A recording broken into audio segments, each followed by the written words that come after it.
All right, so I'm just going to completely disagree with Bruce there. Sorry, not completely. I'm a hacker too, but I don't like the expression an AI. AI is a method. It's not a thing that scientists discovered or somebody built at MIT and is now a species. Humans are the point. It's the core of our ethics. Now, I actually didn't start out thinking this. I was as much of a science fiction fan as everybody else. And so then when I was doing my PhD, I chose to go work on this project. It was a project, in fact, at MIT, where we were trying to build a human child.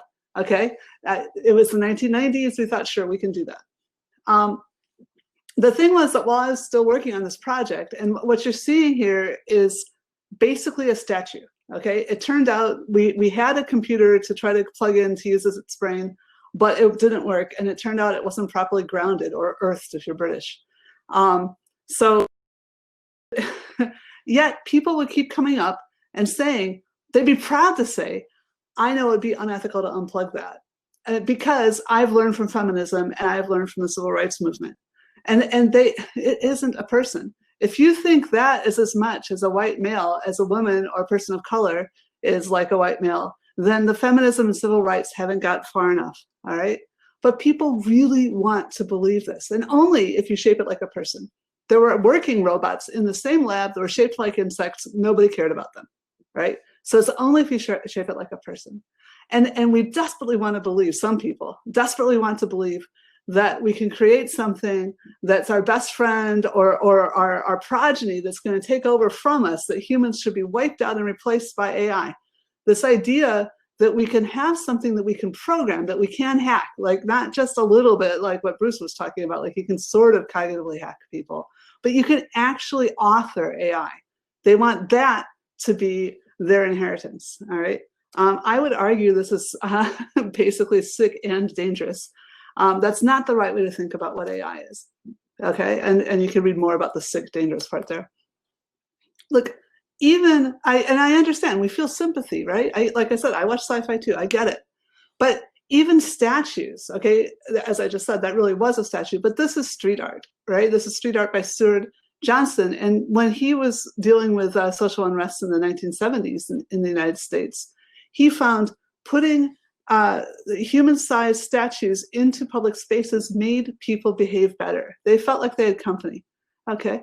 So it's not about, you know, what you feel. That violates the intuitions of the people who said, but I know that I owe ethical obligation to things that I think I owe ethical obligation to, right? Intuitions are not the best standard. Now, I want to say, of course, intuitions do matter, okay? So intuitions matter in this other interesting way. And I am hitting the slides a little bit, yeah. So when we identify with something, then that does alter our moral relationship to it. So this is the ethics part of my chair. So if we treat something badly that we identify with, then we are sort of treating ourselves badly. We're saying it's okay to treat us badly. And that's something that Kant pointed out in contrast to Descartes. So Descartes said, well, it wasn't Descartes. It was some of the people that followed Descartes thought it was okay to torture dogs because dogs don't really experience pain because they don't have actual connection to God. And they just appear to experience pain. So Kant said, I don't know how God feels about dogs, but I do know that I've observed that people that treat dogs badly are then more likely to also treat humans badly, right? So a lot of people have tried to use this to argue that therefore, since we identify, I love that part because I know why I love that build-in though. Okay, anyway, a lot of people have tried to use this kind of strategy, and Gunkel doesn't come down on this. He does a review of people, but to say therefore we must have obligations towards AI. And this is thinking about it backwards. So the broken way to think about this is, since we over-identify with AI, we have to grant robots some kind of rights and make them to be our children. Back to that thing people desperately want to do. Not everyone, but a bunch of people want. There's two problems here. First of all, not all AI do we identify with. A lot of people will say, oh, in fact, Google is trying to get out of being regulated by the EU by saying, oh, you know, search, forget it, it's not really AI. That is fundamentally AI. It came from the AI lab building search, right? So yes, search. It's spell checking. That's AI too. Okay, so you don't have to identify with AI. And secondly, if we allowed people to build things that then had ethical obligations, right? You're basically saying, hey, company, I have a good idea. Fully automate your business process. Give a robot car a job instead of a person. And then we'll cap your legal liability and your tax liabilities, right? That you're basically you're blowing a hole in the legal system because you're not going to be able to dissuade robots. You can build them not to care about any kind of thing. In fact, it's hard to get them to build them to care about anything that a human would care about. So losing social status, time in jail, there were people in the Trump administration that were happy to mess with the lives of people, say, in the Ukraine, tens of thousands, hundreds of thousands, millions of lives, but they were not happy to spend 5 years in jail, and the threat of that made them flip and turn on Trump, right? So if you're over-identifying and you think that AI is going to feel the same way, no, it's not. So we cannot control it with our justice system. We have to control the people who build AI. That is the only thing we have. We are a society, and we can only control, we can only negotiate with each other, okay? So because humans will over-identify with AI, I would say the right way to think about this problem is to work our hardest to help people not over-identify with AI. And that is why I don't know if you saw in the comments much earlier this evening, I was saying, why would you want to make caretaking robots humanoid? That's a bad idea, because then people will think that they're people, right? So make them as de-anthropomorphize your technology as much as possible. Okay, so the British, as was mentioned earlier, we came up with these principles of robotics in order to try to make sure that the British society, I guess some kind of British, a bunch of us got caught up. I don't know. I wasn't key to the process of putting the action together. I just was there in the room when it was done. And one of the fourth out of five obligations was exactly this. We need to make it transparent to people that machines are not people. Okay. And if you're wondering where these came from, you might recognize the first three if you're enough of a science fiction geek. Yes, they are Asimov's laws revised to show that the people that build AI are the ones that are responsible for it. And but we didn't stop there. We stuck two more on. There were some arguments, Saint Asimov. But the second two are showing you what the obligations and responsibilities are concerning owners and operators. Okay, well, you can forget about the British laws, besides the fact that it left the EU. I forgot. Sorry, I forgot about this book. So that fifth one is about accountability. We have transparency, what I was just describing, safety, that it should just operate within, both the legal system and AI artifacts. The legal system is a lot older and more carefully balanced. So let's build AI to fit into existing law. Great idea. Okay, make sure it's fair. Well, not fair, just and ethical.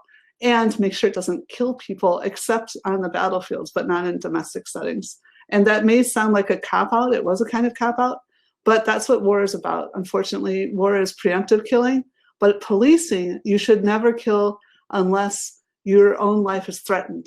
A robot's life is never threatened. So in domestic context, in non-war context, there can be no legitimate reason to kill with a machine. All right, so the whole point of this is that it's human-centered. The whole point of the entire object is to take what people thought about AI and make it human-centered. So what I was about to say was, don't worry about the fact that the EU, that the UK is no longer in the EU. Don't think it doesn't affect us anymore. The OECD, of which we're all still members, I think most of the EU is in the OECD. And also a bunch of other countries, actually. And the G20, so yes, China has signed up to a similar set, but much improved. The orange is all the improvements. A much improved set of, but similar set of priorities. So here too, we can see that there's a focus on transparency and safety and accountability, but also this is, instead of talking about justice and fitting into existing law, we've brought in, and this is really trendy now, fairness. Fairness is not well defined. Nature is not fair. Women and men have different experiences if they try to have a natural childbirth. Again, one of the topics earlier. So fairness is something we're constantly striving for. And a lot of people mistakenly think machines are neutral, will be automatically fair. Just not true. Okay. So thank you for the time. Keep telling me that kind of thing. But anyway, the thing at the top is that now the human-centered thing is explicit and the non-lethal thing is kind of out the window, right? But nevertheless, this is great. When people come to me and say, oh, I want to work on principles of AI, forget it. The OECD has gotten national governments to sign up to it. Let's just go with these. These are pretty good. Okay. So I'll leave this quickly. This is the last of a little set of topics. But when you put something like this in your house, it doesn't have to be exactly this. I'm not bashing anyone in particular. It is, even though it doesn't look like a person, it speaks. And then depending on which one of these things you buy, you're teaching people in your household how polite to be to random artifacts that talk. And then people are kind of astounded to find that they or their children or somebody else starts sort of bossing around each other. That's the way language works. This goes back to the hacking thing. We are we absorb these sorts of things. All right. So I'm not going to show you all my slides. So I was, okay, I'll do this. I got to do this. I want to show you some other slides, but that's okay. So intelligence is what we're doing right now, right? Intelligence is the capacity to change a context into an action. A lot of people are, in fact, I was just having a Twitter battle about this. A lot of people think, oh, that's not what I mean by intelligence. I mean all this other stuff about being moral and responsible and whatever. Maybe if we're talking about agency, okay? Skip that. Maybe if we're talking about agency, yeah. Well, again, there's different definitions of agency, but there's chemical agents. Agency means being able to change something. I'm trying to decide whether to do that. So this is what people actually care about. Moral agency. Who is it that's responsible? That's what we care about, okay? And that's what I was saying before. Our entire species, and not just our species, a lot of the ways that we use to get control, like shunning and bullying and shaming and rewarding, all the having sex, all kinds of things that we do, other non-human primates do too, right? But of course, we have a bunch more complicated things too, like jails and whatever, laws and money and things like that. So anyway, the other thing that we care about, first of all, we care about who's responsible, and then we care about what are those responsible people responsible for, all right? And that's how we put together our moral system. And then I would argue that that is our ethics. Our ethics is basically the set of behaviors by which we hold a society together. And that will vary. That will vary by the problems that those societies have to keep themselves together. But anyway, AI is something that we built intentionally. And some people say, well, why are you being so unfair to the AI? First of all, don't build it so it doesn't care, right? I'm not being unfair. Choose a standard for morality and do not build AI that needs that, because it's not right to buy and sell humans. But secondly, the point that changes is the fact that there's something authored. That is, again, within our definition of responsibility. So it's how we hold our society together. And if we let corporations that build robots off the hooks for those robots' behavior, as we are doing right now, incidentally, in certain sectors, not in cars. Cars are, people are responsible for the AI in the cars. But in social media, certain other sectors that are new, we haven't done a good job of maintaining accountability for the behavior of the systems. And we're working on it. We are getting better. All right. So this is what I was going to talk about. I don't think I have time left to talk about it all. I will say very quickly that, some people have been saying, oh, we're never going to have, like all these people are going to lose all their jobs. Right? And this is just one example. Radiologists, the guys who look at x-rays. Yeah, we can use deep learning and look at x-rays. True. And that makes the radiologists more valuable. Okay. So then more people hire radiologists. And so it isn't AI that destroys jobs. If I write a program that makes something twice as good a teacher, again, a topic we've seen today, then that could mean either you have twice as good as schools or half as many teachers. That's a political choice, okay? And there's a bunch of consequences of that. I'm going to kind of skip through that quickly. I want to make you think about it the other way. That was a government decision. What about artists? Okay. Do you want to have more people creating more movies, so presumably, therefore, with fewer viewers, right? Why not? We all want to be creative, but I think this is the future direction. This is the hipster movement. Having those concerts, and if you get 50 people and you're happy, right? As long as we have a rich enough ecosystem, that's the direction we can go. All right. So people say, oh, but it drives the wages down. Look, this is American wages for repetitive jobs. They all dropped in the 80s and 90s, early 90s, right? Why? Not because of AI then, because the opening of the markets to China. So automation is not the thing that's taking down our wages either, not at least not directly. And the same thing happened in Germany in the 90s. Why? Because the fall of the wall, the fall of the Iron Curtain. So when we have more people, then our wages go down because there's more people that can do that job. And that is an issue, right? So I think I'm going to skip over this. I don't mean to say that it's bad. I just do want to say AI is one of those things that can help more people do more jobs, which is great. We can all be more productive, but we have to be willing to redistribute the wealth into those jobs to decent salaries. Okay. So I'll skip now to life. This was actually, that doesn't matter. We could choose dystopia if we want.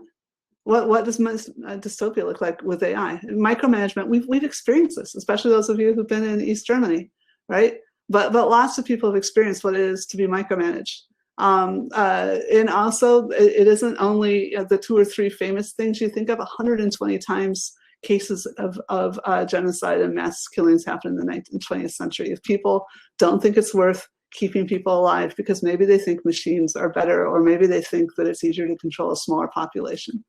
And of course, what happens when you lose people, and especially diverse peoples, is you lose innovation, and besides that, your life sucks. Okay, and then, yeah, there are fundamental things that matter. The ecosystem matters, and what matters to people, what's going to keep all these people who might be making these decisions in their jobs is a stable society. When you can't keep infant mortality low, the society is not stable. So this is almost the last slide. I just want to say, I'm not one of these, like, that's the only way AI can go. What we do matters. There's lots of good things we could do. We could imagine happy, fulfilled, localized, sustainable, hedonistic societies, and technology can help us find those solutions easier, right? It's a prosthetic that helps us be more creative. We could imagine a creative cultural economy. Real-time translation is one of my favorite ones. We could imagine that either squashing all languages, so everyone's just speaking English, like in this meeting, or we could imagine that everyone could speak their native language, right? And that we could keep up our own local arts. We need to defend ourselves from those who predict our behavior. We have to reinvent and protect privacy. It doesn't just come for free anymore. To make sure that we work both with corporations and governments to limit corruption, right? It's not, and so we need to reinvent how government works, but government is one of our tools. It's one of the things that helps us do better, all right? And so we have to work hard to make sure that to coordinate with each other and to work with all of the powers that are around us. Okay, so my recommendation is that we choose utopia, and I thank you for your attention.